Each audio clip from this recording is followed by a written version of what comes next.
আজ বানাবো Limon garlic chicken. এর জন্য আমি মোটামুটি 350 থেকে 400 গ্রাম মতো চিকেন নিয়ে নিয়েছি, যার মধ্যে ম্যারিনেশনের জন্য একটু সাদা তেল ইউজ করছি। সাদা তেল দেওয়ার পর এতে অনেকটা মতো একটা গোটা রসুন আর হাফ রসুনের কিছুটা অংশ নিয়ে খুব ভালো করে মিহি করে কুচিয়ে নিয়েছি। এটা সবটাই এই চিকেনের মধ্যে দিয়ে দেব। এরপর যাবে নুন আর গোলমরিচ দিয়ে পুরো জিনিসটা খুব ভালো করে মাখিয়ে আধ ঘন্টা মতো রেখে দেব ম্যারিনেশনের জন্য। আপনারা পারলে 1 ঘন্টাও রাখতে পারেন, তাতে জিনিসটা ভালো হবে। আমার হাতে অত টাইম নেই, তাই আধ ঘন্টার জন্য এটা ম্যারিনেশনের জন্য রেখে দিলাম। এই নুন দিলাম, এই চামচের 2 চামচ মতো নুন দিলাম। এবার দেব ব্ল্যাক পেপার বা গোলমরিচ। চিকেনটা মাখিয়ে ম্যারিনেশন করে আধ ঘন্টার জন্য রেখে দিলাম। এরপর সবজিগুলো বয়েল করার জন্য প্রস্তুতি নেব। বয়েল করার পর সবজির কালার ইনট্যাক্ট রাখতে সবজিগুলো একেবারে ফ্রিজ থেকে বের করে আনা ঠান্ডা জলে ডুবিয়ে রাখতে হবে। ভেজিটেবলসের মধ্যে এখানে আমি নিয়েছি গাজর, বিনস আর ফুলকপি। গাজর বিনসগুলো একটু লম্বা লম্বা করেই কেটে নিয়েছি। এটা যেহেতু কন্টিনেন্টাল ডিশ হিসেবে তৈরি করব, তো সেই জন্য গাজর বিনসগুলো এইভাবে কেটে নিয়েছি আর ঠান্ডা জলে ডুবিয়ে রেখেছি বেশ কিছুক্ষণের জন্য, যাতে কালার ইনট্যাক্ট থাকে। এছাড়া সবজি হিসেবে দিচ্ছি ক্যাপসিকাম, আর এখানে আমি একটু পেঁয়াজ কুচি আর লেবু দুটো লেমন কেটে রেখেছি। লেবুর এবার জুসটা এই বাটিতে আমি বার করে নেব। লেমনগুলোকে আমি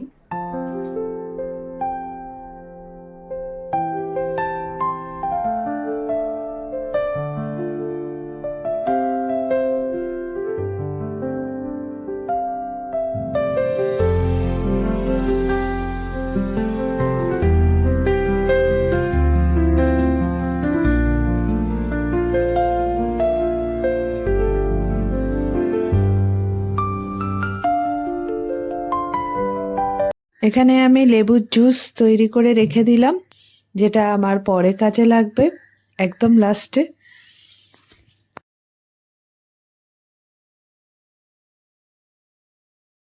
এবার তাওয়াতে সাদা তেল একটু গরম করতে দেব।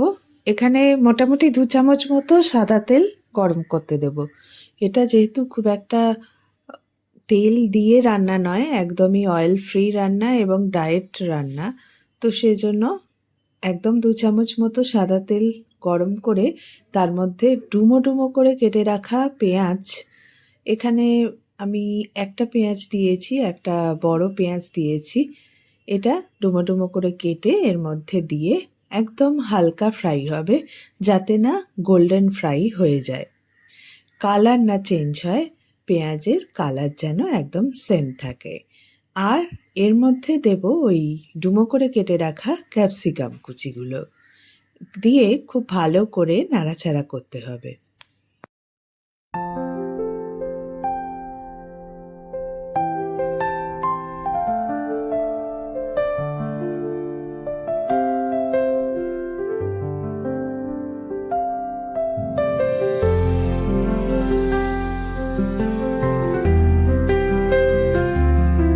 এবার একটু এর মধ্যে পরিমাণ মতো নুন দেব।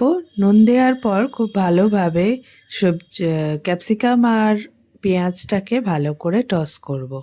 টস করতে করতে যখন হালকা একটু ফ্রাই হয়ে যাবে, তবে হ্যাঁ, ফ্রাই করার সময় খেয়াল রাখতে হবে একদম গ্যাসটা যেন একদম লো আঁচে থাকে, নাহলে কিন্তু সবজির কালারগুলো চেঞ্জ হয়ে যাবে।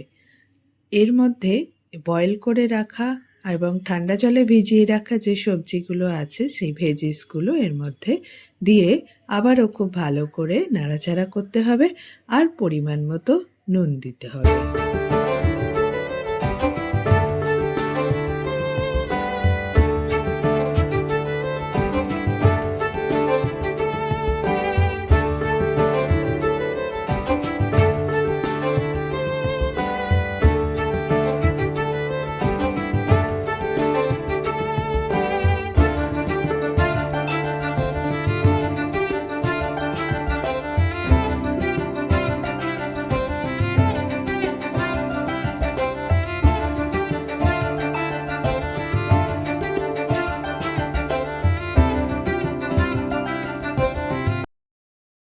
ভেজিসে পরিমাণ মতো নুন আর গোলমরিচ এর মধ্যেই দিয়ে দিতে হবে এবং খুব ভালো করে নাড়াচাড়া করে যেতে হবে।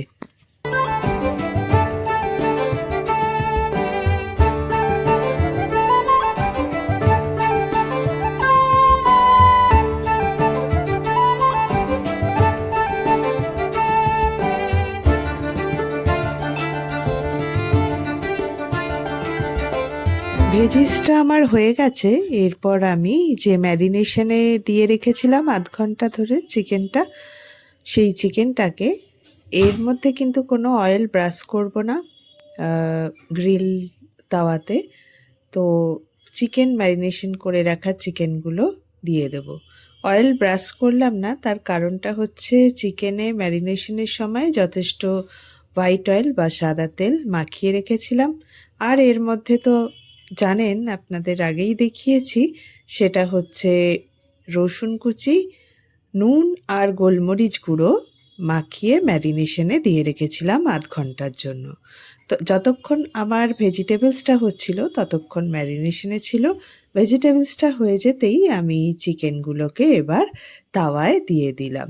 এবার উল্টে পিল্টে অনেকক্ষণ ধরে চিকেনগুলোকে কুক করে নেব খুব ভালো করে, যতক্ষণ না চিকেনগুলো ভালো করে কুক হয়ে যায়।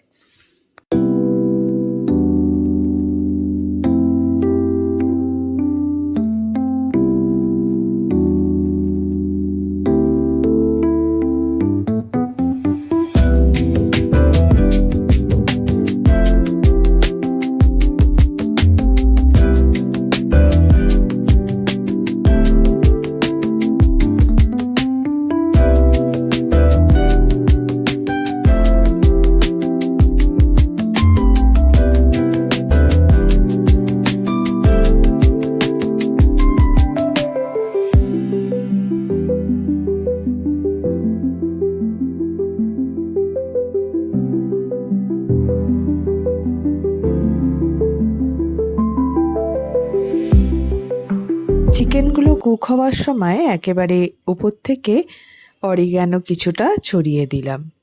অরিগ্যানো ছড়িয়ে দিলে এর ফ্লেভারটা একটু ভালো হয়। এটা যেহেতু একদম অয়েল ফ্রি এবং ডায়েট রান্না, সেই জন্য যারা ডায়েট করবেন ভাবছেন তারা কিন্তু এই ধরনের কন্টিনেন্টাল পদ তৈরি করে ডিনারে খেতে পারেন। ইউরোপের রন্ধনশৈলীর মধ্যে অন্যতম হলো কন্টিনেন্টাল খাবার। এই খাবারে যেমন তেল কম থাকে, তেমনি এখানে বেশিরভাগ বেকিং এবং গ্রিলের মাধ্যমে রান্না করা হয়ে থাকে। অল্প মশলাপাতিতে রান্না করা হয় বলে তা স্বাস্থ্যের পক্ষে খুবই উপকারী। এই খাবারে যেমন অনেক রকম হার্ব ব্যবহার করা হয়, আর দেশ বলতে এখানে ইটালি, ফ্রান্স, স্পেন এই সমস্ত দেশে এইসব খাবারের চল থাকে।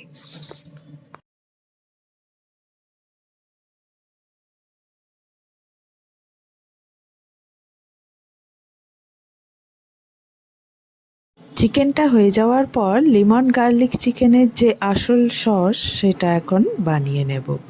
প্রথমেই যে দুটো লেমন বা পাতিলেবু দিয়ে যে জুসটা বার করে রেখেছিলাম, সেই জুসটা গরম তাওয়া একটা বসিয়েছি, তাওয়াটা গরম করতে তার মধ্যে ঢেলে দেব। ঢেলে দেওয়ার পর একদম ফ্রিজ থেকে বের করে আনা ঠান্ডা বাটার, গরম মেল্টেড বাটার হলে হবে না, এবং মানে রুম টেম্পারেচারে রাখা বাটারও চলবে না। এক্ষেত্রে একদমই ঠান্ডা বাটার লাগবে, একদম চিল্ড বাটার লাগবে, যাতে আস্তে আস্তে বাটারটা মেল্ট হতে থাকে লেমন জুস পড়ার সাথে সাথে। দেখুন কীরকম আস্তে আস্তে মেল্ট হচ্ছে। এর মধ্যে আমি কুচিয়ে রাখা যে রসুন সেটাও দিয়ে দিলাম, দিয়ে খুব আস্তে আস্তে নাড়তে থাকবো। এর মধ্যে টেস্ট এনহ্যান্সের জন্য দিব চিলি ফ্লেক্স। চিলি ফ্লেক্স একটু দিয়ে দেব, দিয়ে আবারও খুব ভালোভাবে নাড়তে থাকবো। সসটা খুবই আস্তে আস্তে এবং খুবই ধৈর্য সহকারে বানাতে হবে। মনে রাখতে হবে পুরো রান্নাটা কিন্তু এই সসের টেস্টের ওপরই নির্ভর করবে।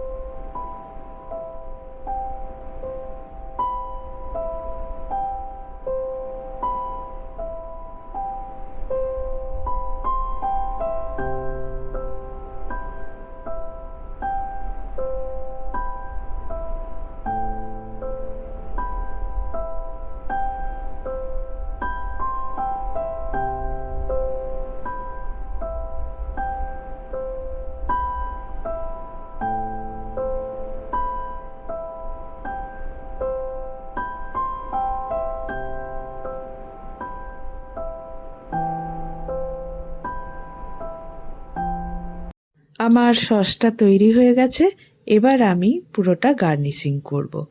প্রথমে একটা প্ল্যাটার নিয়ে চিকেনের পিসগুলো নিয়ে নিয়েছি, তার উপর থেকে এইভাবে সসটা ঢালছি। এবার যে বয়েল করা ভেজিটেবলস রেখেছিলাম সেগুলো চিকেনের পাশটাতে এইভাবে দিয়ে দেব। পুরো প্ল্যাটারটা কিন্তু এইভাবেই সাজাতে হবে এবং খেতে সত্যি খুবই ভালো হয়েছিল। একবার শীতকালে এরকম ভেজিটেবলস দিয়ে বাড়িতে বানিয়েই দেখুন, অত্যন্ত স্বাস্থ্যপ্রদ। এমনকি যেসব বাচ্চারা ভেজিটেবলস খেতে চায় না তারাও একদম আনন্দে খেয়ে নেবে। তাহলে আজকের রান্নাটা কেমন লাগলো অবশ্যই কমেন্টে জানাবেন। যদি ভালো লেগে থাকে ভিডিওটা তাহলে লাইক আর শেয়ার করতে ভুলবেন না। আরও বেশি বেশি লাইক এবং শেয়ার চাই। আর যদি চ্যানেলটা ভালো লেগে থাকে তাহলে একটা সাবস্ক্রাইব করে রাখবেন।